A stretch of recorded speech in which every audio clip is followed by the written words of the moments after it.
Bangkok forgives almost anything after midnight. The one thing this city cannot stand is hesitation. Jonas was on a rooftop above Thong Lo, and not because he was brave. A colleague had dragged him along and vanished 20 minutes later. Everyone up there was acting like they owned the night. Jonas had been holding the same drink the whole time. Then Jom arrived. Long dark hair, a silver dress, and that cool light in her blue eyes.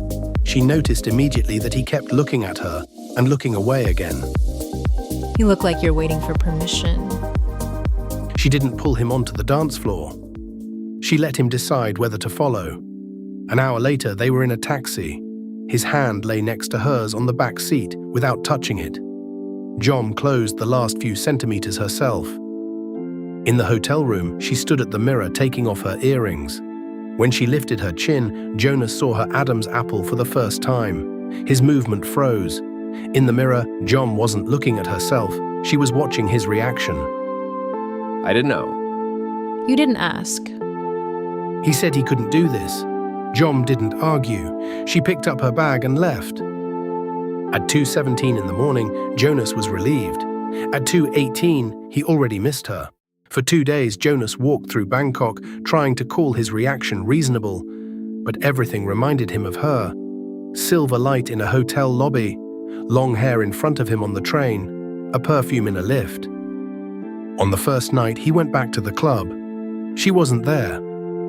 On the second night, he found her on the same rooftop. This time, she didn't look away. She didn't come over either. Jonas apologized. Jom let him finish. An apology gets you wondering. It doesn't get you a second chance. So why did you really come back? Curiosity? Loneliness? Or because Bangkok lets you try something nobody at home ever has to hear about? I came back because I said no before I knew what I wanted. Better. She still didn't touch him. She only let him feel that she could. Jom didn't give him a repeat of the first night. She gave him her Bangkok instead. A packed dance floor, a tiny bar behind an unmarked door, noodles at 3 in the morning. And finally, a lift with mirrored walls, where she stepped so close that their two reflections looked like a single silhouette. You can still say no. This time, Jonas said nothing. He took the keycard out of her hand and opened the door himself. What happened that night is not in this film. In the morning, there were 2 coffee cups by the window and a silver dress over the back of a chair. Was it what you expected? I don't know what I expected. Good. Expectations are lazy. She knew what I wanted before I did. It took me a while to understand why. She had spent 20 years standing on the other side of that question. And there was something else. With her, I never once had to perform. Not for a second. That's the part nobody warns you about. You go in expecting the difference, and what actually undoes you is the relief. The narrator won't tell you what happened that night. Only that it was the first time Jonas didn't try to judge himself while it was happening. 1 night became 3. Jonas didn't suddenly become a different man. He just stopped searching for a word before every touch. Jom took him to a fitting.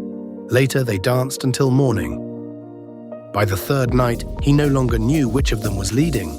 What occupied him most was that this was the thing occupying him. By then, I'd stopped keeping score of what was new. She led, and it took nothing away from me. That was the part I couldn't have guessed. I'd always assumed being wanted like that would cost me something. She told me once that she'd learned men from the inside.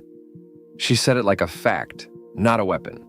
I thought about that sentence for weeks. At another rooftop party, they ran into 2 German tourists from his hotel.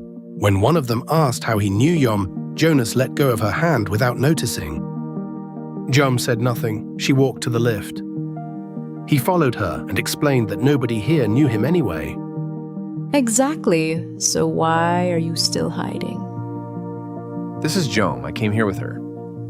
It wasn't a grand, heroic moment, but Jom stayed. On the last morning, Jonas wanted to know if they could see each other again. Jom neither refused nor promised anything. She only warned him not to turn her into a secret confession or an exotic memory. You didn't come back to find out what kind of woman I am. You came back to find out what kind of man you could be.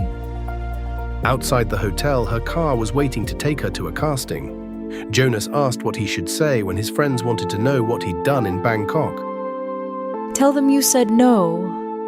Then tell them you were brave enough to change your mind. She kissed him briefly, got in, and drove away. 3 months later, Jonas booked another flight. Jom didn't ask why. She knew Bangkok wasn't the reason.